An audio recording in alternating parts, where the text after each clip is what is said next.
खुलुमबाय इनसाइडनि बर'आव आं मिथु बर'।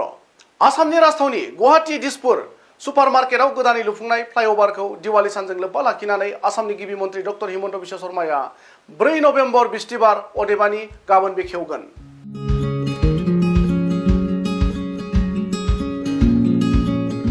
मख'नो गोनांदि गोदानै लुफुंनाय बे फ्लाइअभारखौ साबना हामनायै सावगारि एरफबनायजों लोगोसे गुबुन गुबुन हारिनि थागिबिफोरनि हारिमुवारि नेरसोनथि सावगारि आखिनायबो नुनो मोन्दों। लोगोसेनो जोंथि माथि लाइट आरो सारि सारि बिबारफोरजों साजायफबनाय नुनो मोन्दों।